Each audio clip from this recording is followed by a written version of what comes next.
അറബിക്കടലിൻ്റെ റാണിയായ കൊച്ചി വരെ പോയിട്ട് കൊച്ചി മെട്രോ ട്രെയിനിലും അതുപോലെ കൊച്ചി വാട്ടർ മെട്രോയിലും കയറി ഒന്ന് ട്രാവൽ ചെയ്താലോ? ആദ്യം മെട്രോ ട്രെയിൻ സ്റ്റേഷനിൽ കയറി ടിക്കറ്റ് എടുത്ത് സ്വൈപ്പ് ചെയ്തിട്ട് നേരെ സ്റ്റേഷനകത്തോട്ട് കയറി. അപ്പോഴേക്കും ട്രെയിൻ വന്നു. ഓപ്പറേറ്റിംഗ് സ്റ്റാഫുകളായിട്ട് സ്ത്രീകൾക്കും ട്രാൻസ്ജെൻഡേഴ്സിനും അധികം ഇമ്പോർട്ടൻസ് കൊടുത്തിട്ടുള്ളൊരു മെട്രോ ആണ് കൊച്ചി മെട്രോ.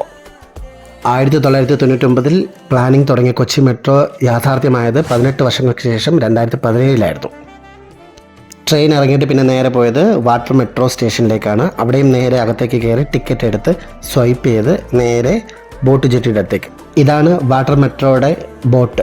അതിന് വിഴിഞ്ഞം എന്നുള്ളൊരു പേര് കണ്ടപ്പോൾ ഒരു സന്തോഷമായി. ഇതാണ് വാട്ടർ മെട്രോ ബോട്ടിൻ്റെ ഉൾവശം. ഫുള്ളും സെൻട്രലൈസ്ഡ് AC ആണ്. പിന്നെ ചാർജിങ് സോക്കറ്റ്സ് ഒക്കെ വെച്ചിട്ടുണ്ട്. നമ്മുടെ സേഫ്റ്റിക്ക് ആവശ്യമുള്ള ലൈഫ് ജാക്കറ്റ്സ് ഒക്കെ സീറ്റിനടിയിൽ വെച്ചിട്ടുണ്ട്. ഇന്ത്യയിലെ ആദ്യത്തെ വാട്ടർ മെട്രോയിലൊരു യാത്ര. ട്രാഫിക്കിലൊന്നും പെടാതെ നമുക്ക് വേഗം തന്നെ ഡെസ്റ്റിനേഷനിൽ എത്താൻ പറ്റും. അവിടുന്ന് പിന്നെ പുറത്തിറങ്ങി കാർഡൊക്കെ സ്വൈപ്പ് ചെയ്ത് പിന്നെ ഒരു ചായയൊക്കെ കുടിച്ചിട്ട് നേരെ ട്രെയിനിൽ നാട്ടിലേക്ക്.